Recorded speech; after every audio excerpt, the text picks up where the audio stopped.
Thank you, Charles.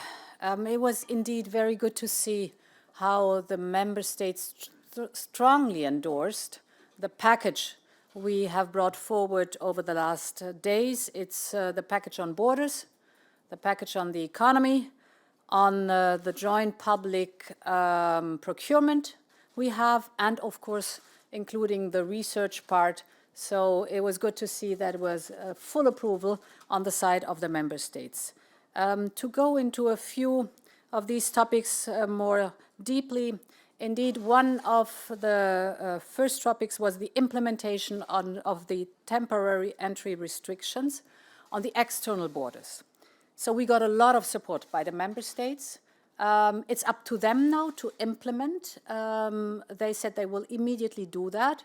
This is good, so that we have a unanimous and united approach what the external borders are concerned.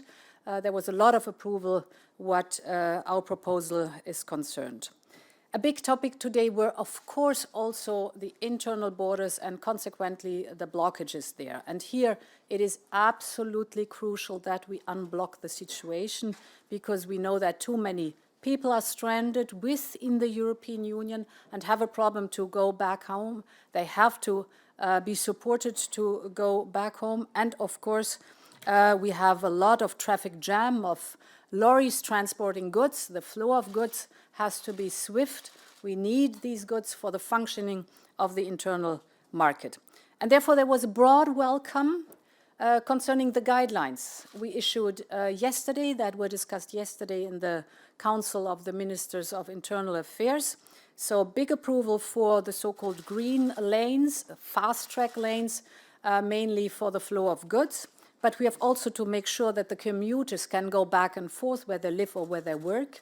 There was an impressive example from Luxembourg, who the Prime Minister of Luxembourg said very clearly that's for Luxembourg essential, that they have the commuters coming back and forth because the majority of the health workers in the hospitals are living either in France or in Germany and have to commute swiftly, and it cannot take them hours to go to work or back home. So it's important that we fix that situation here. Same goes for the lorries.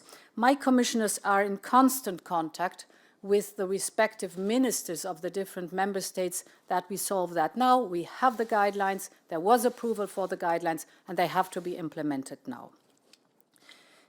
One point that was very positive, we had been asked to set up a group of experts, virologists or epidemiologists, to give us advice, and we had the first meetings, and it was good to see that they fully approve in their recommendation what the measures for the term is social distancing is concerned.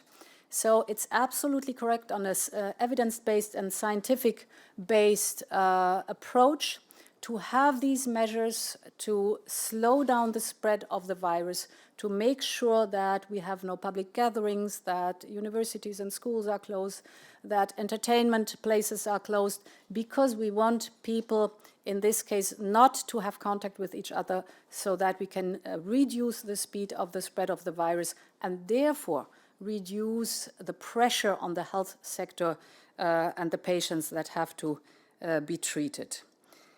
We launched today public procurement for gloves and masks, and yesterday for respiratory ventilators. 24 member states are participating, that is good.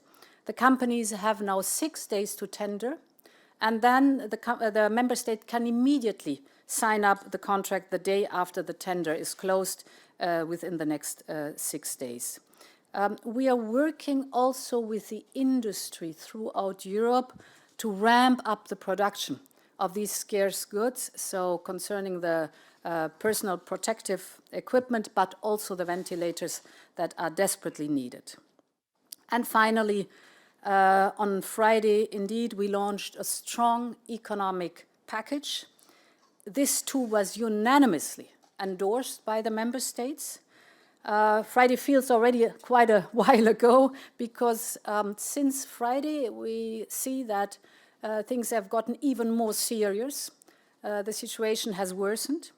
The economic situation is extremely serious, and therefore all the measures that have been taken on the health side, which are correct to contain the virus, we see that they have a huge impact on our economy.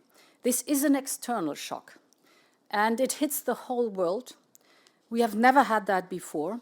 The enemy is a virus, and now we have to do our utmost to protect our people and to protect our economies. Since last Friday, we are working on all fronts to deliver on the ground. First, we are right now finalizing the new temporary framework for state aid that will provide very high flexibility to member states to support, for example, their companies. Second, it was good to see that yesterday the Eurogroup welcomed our readiness to activate the general escape clause. We are working on it and will come forward with a proposal to the Council in the next days. And let me stress once more, we are ready to do everything that is required. We will not hesitate to take additional measures as the situation evolves. Thank you.